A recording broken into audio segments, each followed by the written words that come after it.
بسم اللہ الرحمن الرحیم۔ السلام علیکم ورحمۃ اللہ وبرکاتہ۔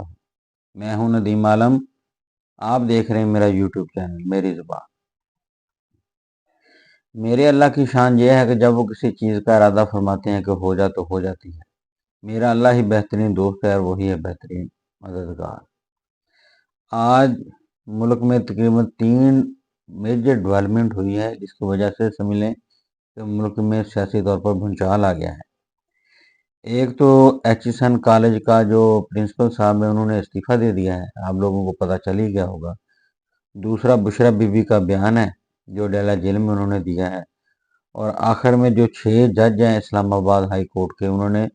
سپریم جوڈیشل کونسل کو خط لکھا ہے کہ ہمیں جو ادارے ہیں فیئر کام کرنے نہیں دے رہے۔ تو سب سے پہلے آتے ہیں کہ جو بشرا بی بی کا بیان ہے انہوں نے دیا ہے کہ رانا ثناء اللہ نے جو کہا تھا کہ عمران خان کا جو ہے زندگی سمجھے کہ وہ ملک کے لیے، دوسرے لفظوں میں سیدھا اس نے عمران خان کی زندگی کے خاتمے کی خواہش ظاہر کی کہ جب تک عمران ہوگا تو ملک میں سمجھے کہ صحیح سمت میں نہیں بڑھے گا۔ یہ پہلے بھی رانا ثناء اللہ نے کئی دفعہ بیانات دیے ہیں کہ اب ہم آخری حد تک جائیں گے، اب ہم آخری حد تک جائیں گے، یعنی کہ پی ٹی آئی اور عمران خان کا کوئی سمجھے کہ سیاسی طور پر میدان میں کام کرنے کی ضرورت نہیں ہے۔ تو اسی لیے تو بار بار جو گزارشات کر رہے ہیں لوگ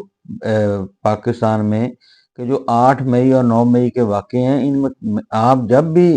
آپ تحقیقات کریں گے آپ کو رانا جو کھرا ہے نا وہ رانا ثناء اللہ تک جائے گا، رانا ثناء اللہ کے ساتھ، اور جو اس وقت جن کو اب میڈلز مل رہے ہیں جس میں آئی جی پنجاب ہے وہ اس میں آپ کو ملوث نظر آئیں گے۔ اور سی سی ٹی وی جو ہی بار بار بات کی ہے، بشرا بی بی نے بھی وہی بات کی ہے کہ جو سی سی ٹی وی ہے تو سی سی ٹی وی کہاں غائب ہو گئی۔ جن لوگوں نے سی سی ٹی وی غائب کی ہیں وہی لوگ اصل میں سمجھے کہ مجرموں کو بچانا چاہتے ہیں اور وہ مدعا جو ہے پی ٹی آئی پہ ڈالنا چاہتے ہیں، اور خاص طور پر اس کو دوسرے رنگ پہ لے کے جا رہے ہیں۔ تو بشرا بی بی نے سمجھے کہ army chief general Asim Munir صاحب اور D G I S I اور جنرل اپنا نصیر صاحب سے ان کو ریکویسٹ کی ہے کہ وہ کم از کم عمران خان کی جو جان کی حفاظت کریں، کہ اگر